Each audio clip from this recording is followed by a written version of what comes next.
అన్నటువంటి ఆ జిల్లాకు పేరు రావాలని కోరుతా ఉన్నాను నేను. ఎస్ సార్, మీకు ఇంకా పూర్తి స్థాయి ఇన్ఫర్మేషన్ లేనట్టుందండి. కొద్దిసేపటి క్రితం జగన్మోహన్ రెడ్డి గారు మాట్లాడారు, నేను తిరుమల రావట్లేదని చెప్పారు. ఎందుకు అంటే నేను తిరుమల వస్తుంటే నన్ను డిక్లరేషన్ అడుగుతూ ఉన్నారు, వేరే మతస్థుడు గుడికి వస్తానంటే అడ్డుకుంటున్నారు కావాలని. మా పార్టీ కార్యకర్తలందరికీ కూడా కూటమి ప్రభుత్వం నోటీసులు ఇచ్చింది అంటూ ఆ నోటీస్ కాపీని చదివి నేను కొండ మీదకి రావట్లేదని అనౌన్స్ చేశాడు. కాకూడదు, ఎట్లా వస్తాడండి? ఏ రకంగా వస్తాడండి? ఏ మతానికి చెందినటువంటి వాడు? ఏ రకంగా ఆయన మరి ఇక్కడ ఒక సాంప్రదాయం ఉంది, మొదటి నుంచి కూడా ఒక సాంప్రదాయం ఉంది. ఆ సాంప్రదాయం ప్రకారంగా నువ్వు డిక్లరేషన్ ఇచ్చి పైకి రావాలి, దేవుణ్ణి దర్శించుకోవాలి. అది డిక్లరేషన్ అయ్యానంట. నువ్వేమో అందరూ మీరు చెప్తున్నారు మేము మా మతం వేరని, మా మతం వేరంటాము. ఇంకోటి, నేను కూడా ఈరోజు ఆయన ప్రెస్ మీట్ చూశాను. నేను ఎన్నోసార్లు వెళ్ళాను. నేను ముఖ్యమంత్రిగా అపోజిషన్లో ఉన్నప్పుడు కూడా నేను దర్శనం చేసుకుని ఇక్కడ వెళ్ళాను అని చెప్పి చాలాసార్లు వెళ్ళానని చెప్తున్నాడు ఆయన. అంటే ఒక ముఖ్యమంత్రిగా బ్రహ్మోత్సవాల టైంలో వెళ్ళాలి. వెళ్ళాను నేను. ఆ రోజు నేను వెళ్ళను అని అంటే అది వేరే రకంగా ఉండేది. రోజు మీరు మొండిగా నేను సంతకమే చెయ్యను. ఆ రోజు నేను స్టేట్మెంట్స్ తీసుకోండి నావి కూడా. ఆనాడు తను తిరుమలకు వెళ్ళేటప్పుడు అధికారంలో లేనప్పుడు నేను ఒకటి అడిగినాను, మీరు డిక్లరేషన్ మీద సంతకం చేసి వెళ్ళండి. అబ్దుల్ కలాం ఆజాద్ గారు మహానుభావుడు. ఆయన ఈ దేశానికి రాష్ట్రపతిగా సేవలు అందించినటువంటి మహానుభావుడు. ఆయన మైనారిటీకి చెందినటువంటి వాడు అయినప్పటికీ కూడా ఆయన డిక్లరేషన్ మీద సంతకం చేసి వెళ్ళాడు. నీకేమైంది? అంతకంటే పెద్దోనివే నువ్వు? అంతకంటే పెద్దోనివే? ఎందుకు ఇంత పొగరు? మామూలుగా మనం అంటుంటాం పల్లెలలో, ఒరే వానికి పొగరు ఉందిరా. ఇక పొగరే కాదు ఈయనకున్నది, అన్నీ ఉన్నాయి. అన్ని అవలక్షణాలు ఉన్నాయి ఈయనకు. దొమ్మ పొగరు ఉంది ఈయనకు, కండ్ల కావరం ఉంది, అన్ని శరీరం అంతా విషం ఉంది ఈయనకు. ఆ విషం ఏంది రానంటే హిందూ ధర్మాన్ని నాశనం చేసే విషము ఈయన శరీరంలో ఉంది. ముఖ్యంగా నేను చెప్తున్నాను, నేను ఈయన రద్దు చేసుకున్నాడు. అసలు రావాలని ఈ పరిస్థితుల్లో ఎందుకు అనుకున్నాడు?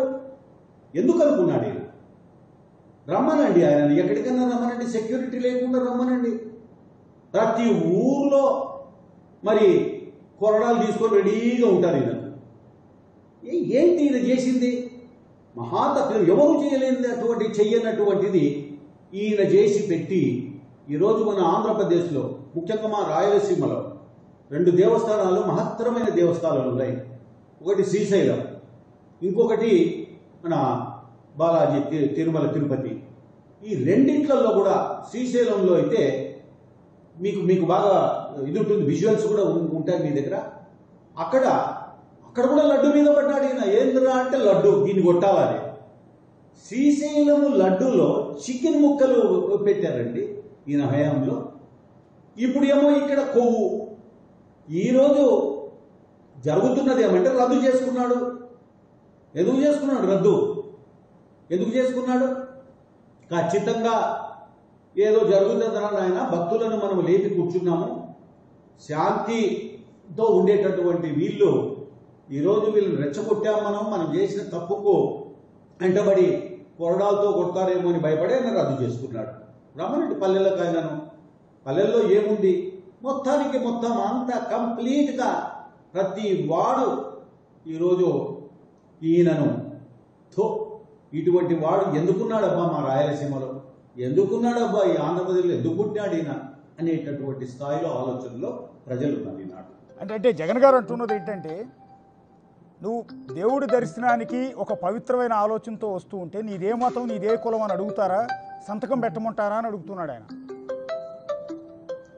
అది సాంప్రదాయం అండి, అది సాంప్రదాయం. అది మొదటి నుంచి ఉన్నటువంటి సాంప్రదాయం. ఇప్పటి కాదు, ఇప్పుడు పుట్టలేదు. చంద్రబాబు నాయుడు హయాంలో పుట్టలేదు ఇది, లేకపోతే ఇంకొక దీంట్లో పుట్టలేదు.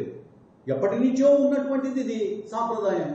ఈ సాంప్రదాయాన్ని కాదని చేశావు, నువ్వు దౌర్జన్యం చేశావు. అధికారాన్ని నువ్వు మరి అధికారాన్ని ముందు పెట్టుకొని మీరు మీ చేతుల్లో మీరు చేసినటువంటి తప్పిదంలో అదొక పెద్ద తప్పు. ఆనాడు సంతకం చేసి లోపలికి పోయింటే హర్షించేవాళ్ళు. సంతకమే చేయలేదు, నాకెవడరా మీరు చెప్పేది అన్న రీతిన వెళ్ళారు మీరు. ఇది ఆయన చేసిన తప్పు, ఫేస్ చేస్తున్నాడు ఇవన్నీ కూడా. అంటే నా మతం మానవత్వం, నా మతం మానవత్వం. నేను 4 గోళ్ల మధ్యలో బైబిల్ చదువుతాను, హిందూ దేవాలయాలకు వెళ్ళినప్పుడు హిందూ సాంప్రదాయాలు గౌరవిస్తాను అన్న మాట అంటూ ఉన్నాడు ఆయన. నేను 4 గోళ్ల మధ్యలో బైబిల్ చదువుతాను అన్న మాట ఒప్పుకున్నట్టే కదా, ఒప్పుకున్నాడు కదా. మరి ఒప్పుకున్నప్పుడు నువ్వు సంతకం చేసి డిక్లరేషన్ ఇచ్చిపోవాలి కదా. నువ్వు ఒప్పుకుంటున్నావు మానవత్వం. ఇవన్నీ డైలాగులు, ఇవి ఎవడో రాసిచ్చిన డైలాగులు ఇవి. ఇక్కడ మానవత్వము ఇంకో డైలాగు ఇవి కాదు.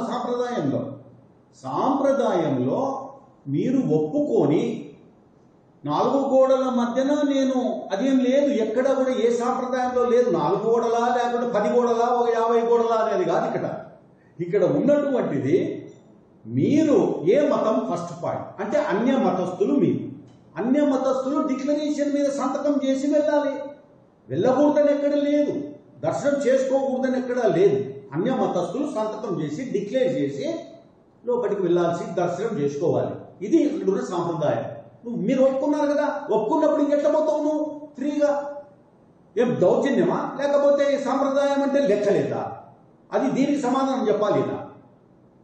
అంటే మా నాన్న రాజశేఖర రెడ్డి గారు ముఖ్యమంత్రిగా ఉన్నారు, ఎన్నోసార్లు బ్రహ్మోత్సవాల్లో పట్టు వస్త్రాలు ఇచ్చారు. ఆయన కొడుగ్గా నేను కూడా కొండకి వెళ్ళాను, అప్పుడు నన్నేం అడగలేదు కదా. గతంలో చంద్రబాబు నాయుడు సీఎంగా ఉన్న సందర్భంలో నేను కొండ మీదకి వెళ్ళాను, అప్పుడు నన్ను అడగలేదు. గత 5 ఏళ్లలో నేను ముఖ్యమంత్రిగా ఉన్నాను, పట్టు వస్త్రాలు సమర్పించాను, అప్పుడు అడగలేదు. ఇప్పుడు కొత్తగా ఎందుకు రాజకీయం చేస్తున్నారు అంటున్నాడు ఆయన. ఇది ఇప్పుడు పుట్టింది కాదు. ఇది నువ్వు దౌర్జన్యంగా వెళ్ళావు, దేవుడు కూడా లెక్క చేయలేదు, సాంప్రదాయాన్ని లెక్క చేయకుండా నువ్వు దౌర్జన్యం చేశావు. ఇస్లా లైక్ మీ పులివెందల్లో రిగ్గింగ్ మాదిరి తప్ప ఇంకోటి కాదు. రోజు ఒకటి చెప్తున్నాను మీకు అశోక్, ఒకటి గుర్తు చేస్తున్నాను నేను.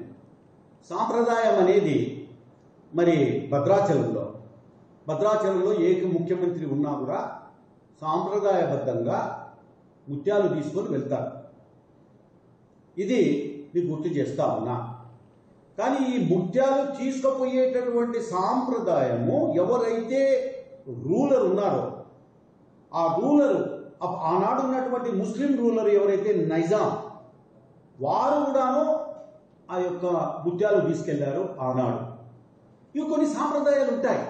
రూల్లో ఎవరున్నారో వాళ్ళు తీసుకుపోయే సాంప్రదాయం. ఆయన ముస్లిం అంగోటి కాదు. కానీ ఇక్కడ తిరుమలలో ఒక సాంప్రదాయం ఏమంటే డిక్లేర్ చేసి వెళ్లాల్సినటువంటి సాంప్రదాయం. ఆ సాంప్రదాయం